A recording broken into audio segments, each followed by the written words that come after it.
Hello, my name is Rachel, and this is my September wrap up. So, I managed to read 9 books this month, and I am pretty excited about that. I kind of felt like I was having a hard time finding things that I enjoyed reading, and I was really hung up on one book in particular that I'll get to. So, I felt like I didn't have as great a reading month as I wanted, but I persevered, and I feel pretty good about it. So, let's start with the first book I read this month. That was The Things You Can See Only When You Slow Down by Heyman Sunim. This I read with a friend, and I ended up giving it 3.5 out of 5 stars. I thought this was a pretty interesting read. It was mostly a collection of essays and quotes that you can reflect on about your life, just kind of slowing down and putting things into perspective. I chatted with this about my friend that I pair read it with, and while we felt it was very interesting and kind of motivational, it did lack maybe some steps on how to be a little bit better in your life about slowing down and enjoying life. So it was motivational, but it really didn't provide a lot of inspiration on how to reach that point. So that was, again, The Things You Can See Only When You Slow Down. Next up was a reread, and that is the graphic novel Be Prepared by Vera Brosgol. I read this specifically to review it this time, and I liked it just as much. I gave it 4 stars. I just think this was fantastic. She also wrote Anya's Ghost, I believe, and I did not enjoy that one as much, but this one was hilarious. It was so relatable. It was just fantastic. And again, this is a graphic novel. It follows a young girl who is of Russian descent, and she just finds herself not fitting in with her peers at school, and all of them end up going to a summer camp, so she begs her mom to send her off to summer camp, so she ends up going to a Russian summer camp where she just knows she's going to fit in, but she just makes the cutoff to be put in the older girls group at 12 years old, and camp is not quite what she expects, and it's just hilarious. It's heartwarming. It's very relatable. I think so many young people and teens and adults reflecting on their childhood would find themselves in at least some part of this book, and it's so cute. I 100% recommend it. I know my students have already enjoyed it, and I really enjoyed this one. It also includes real letters that the author wrote home during her own experience at Russian summer camp, and it's just so funny. I really enjoyed this one. And again, that's Be Prepared by Vera Brosgol, and I gave it 4 out of 5 stars.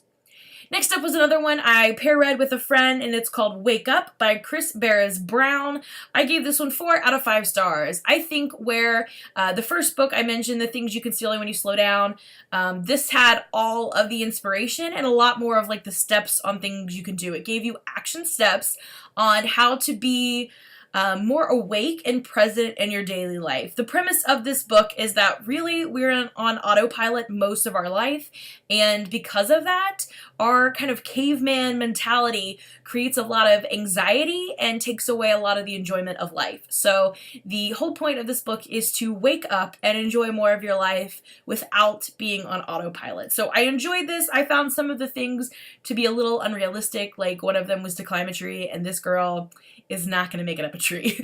But there are some things just about like breathing and going outside for a walk, engaging with nature, really having an in-depth conversation with a friend. I mean, I just think there were so many things that you could do to be a lot more awake. So I really enjoyed this one. I liked the action steps. I listened to this on audiobook and really enjoyed the author's narration. However, I have placed a hold on the physical copy so I can make more notations on some of the practices I would like to try in my life. So again, that's called Wake Up by Chris Barris Brown, and I gave it 4 out of 5 stars. Next up was Wildcard by Marie Lu, which just recently came out.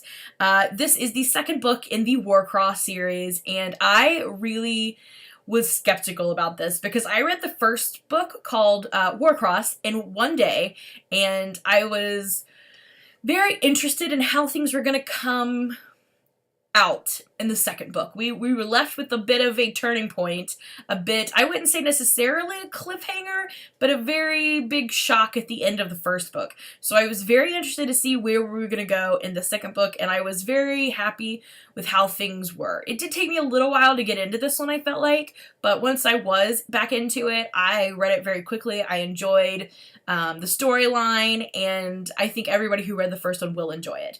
To give you a little background, if you haven't read Warcross, it's kind of like a female version of Ready Player One, kind of. There's this virtual reality that is created through lenses that you can wear in this setting. And one of the main things that people do with these lenses in this virtual reality is play Warcross. And of course there is like a national Warcross championship with different teams, and our main character ends up hacking her way into the final Warcross game and becomes this huge sensation. She ends up playing Warcross on the team, and drama ensues. There's something that is kind of an issue all through the book that comes to a head at the end that's a little bit of a surprise. And like I said, I thought everything was very well addressed in the second book, and I'm very interested to see where we go from here in this series. And again, that's Wildcard by Marie Lu, and I'm going to give this one 4 stars. And by the way, this is the first time I've seen direct mention of pronoun choice in a book. It kind of startled me at first because I wasn't expecting it, and I never see it, but I thought it was interesting. One of the characters specifically says they prefer to be addressed as they, and they are addressed as they throughout that whole section in reference to this character, so I really liked that. I thought it was interesting.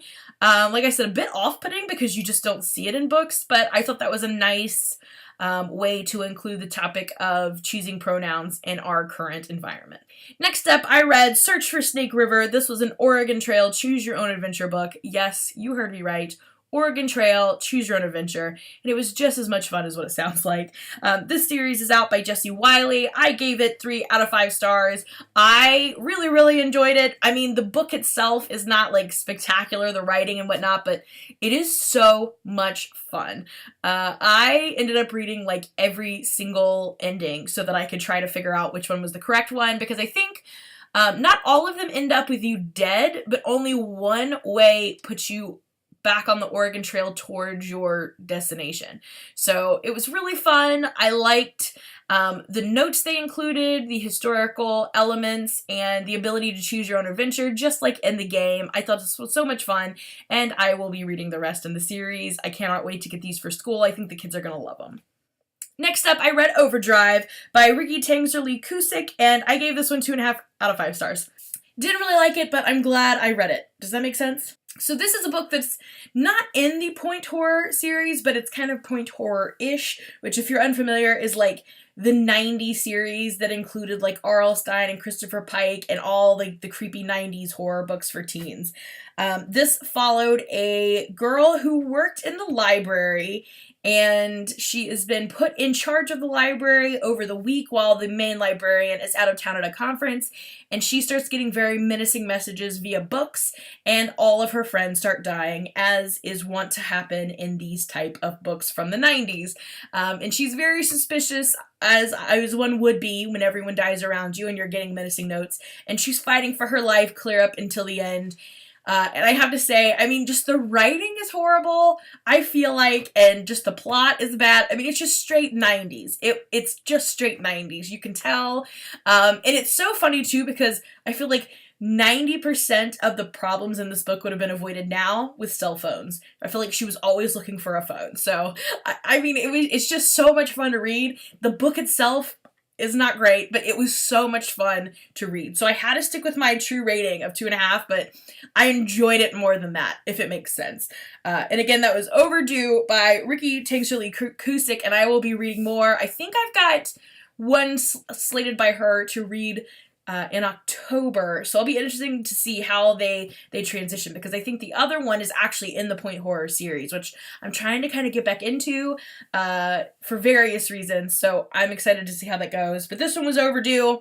I gave it a 2.5 if I'm rating it, but I still did enjoy reading it. Next up, I read Bob's Burgers Well Done comic collection, and this is by Lauren Borchards. If you like Bob's Burgers, you're gonna love this. I gave it 4 out of 5 stars. Fantastic. This one included, well, all the graphic novels that I've seen, at least the ones that I'm getting through the Scholastic Book Fair that I run at my middle school, they have different sequences based on the kids' interactions. So Jean's portion is usually some sort of like musical type of influence, very rhymey. And then a lot of times Tina's is her erotic friend fiction, and then Louise has some sort of like mystery, thrillery escapade. And in this one, the friend fiction, like most times, was the most amazing. In this one, Tina's friend fiction, erotic friend fiction, is kind of a gender bender Romeo and Juliet. Of course, she takes on the role of Romeo, and Jimmy Jr. takes on the role of Juliet, and their dueling families provide the perfect opportunity for their star-crossed love. And instead of like a true poisoning, Jimmy Jr. comes down with food poisoning, and oh my gosh. If you like Bob's Burgers, you're gonna like these comics. Get them. They're hilarious. I gobble this up in half a day. Fantastic. Love them. We'll read them forever. Next up is the one that I struggled with the most this month, and that is Devil in the White City by Eric Larson. This book was so dense. I mean, you just learn so much in it that it's hard to get through. And I was exhausted most nights, so when I would come home, I had trouble like picking it up, but I'm so glad I read it. I learned so much stuff, so many interesting things, like how all of the architecture came to be in Chicago, and I took one architecture class in college as part of my kind of well-rounded curriculum, and I thoroughly enjoyed it, and I recognized several of the names, so that was kind of exciting. And the other part of this, besides the Chicago's World Fair, is about the serial killer H.H. Holmes, which was America's first documented serial killer. I felt like I knew most of this stuff about H.H. Holmes, so really my learning was focused on the Chicago Fair, and I learned so much. Like I said, I really am so glad I read this, but it was a struggle. I gave it 3 out of 5 stars because I found it interesting, very dense and hard to read, and also terribly, terribly sad. I felt like it was like the last episode of 6 Feet Under, where they just show you brief little snippets of how all of your favorite characters die horrible deaths. So it was very depressing.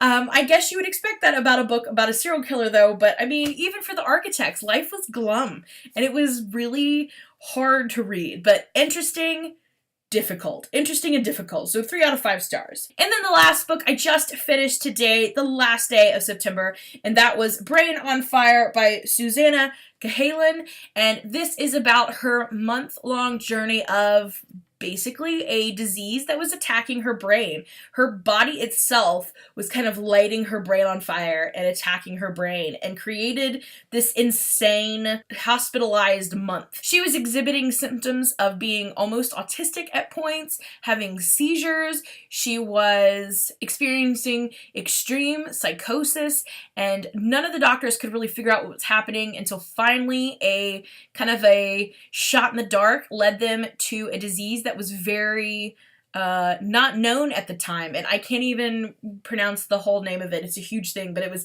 encephalitis, a form of encephalitis, and they came up with a treatment for her, and it took a long recovery, but apparently she's all back now and okay. It was really interesting. I read the whole thing today. While it wasn't like a fun read, it was very, very interesting, easy to follow. I really enjoyed reading this and hearing about this, although it was terrifying.